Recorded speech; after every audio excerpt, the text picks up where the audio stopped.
Si Jesus mao ang dalan ngadto sa Amahan. Juan Kapitulo 14 versikulo 1 hanggang 14. Mingon si Jesus kanila, ayaw kamog kaguol. Salig kamo sa Dios ug salig usab kamo kanako. Didto sa balay sa akong Amahan adunay daghang lawak. Muuna ako didto aron sa pag-andam og lugar alang kaninyo. Dili ako mosulti nini kaninyo kon dili pa kini tinuod. Kon tuana ako didto ug makaandam na og lugar alang kaninyo, mubalik ako aron kuhaon kamo, aron nga kon asa ako ato usab kamo. Ug mahibaluan ninyo ang dalan paingon sa lugar nga akong pagaadtuan. Mingon si Tomas kanya, Ginoo, wala kami masayod kon asa ikaw moadto, saan namo pagkasayod sa dalan.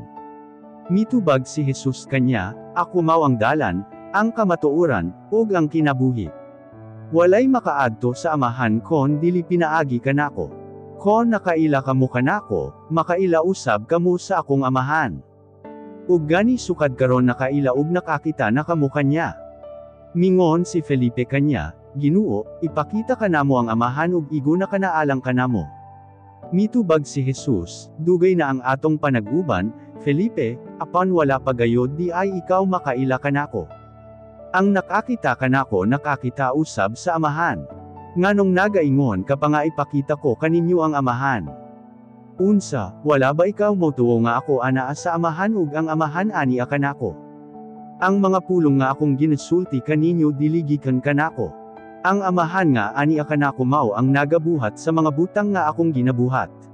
Tuuhin ninyo ako nga ako anaa sa Amahan ug ang Amahan ani kanako.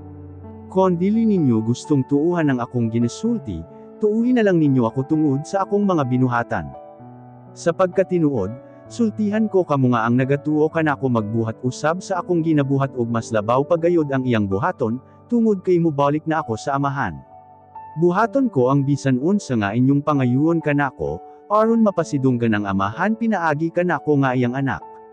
Bisan unsa ang inyong hangyuon kanako pinaagi sa akong ngalan buhaton ko kini.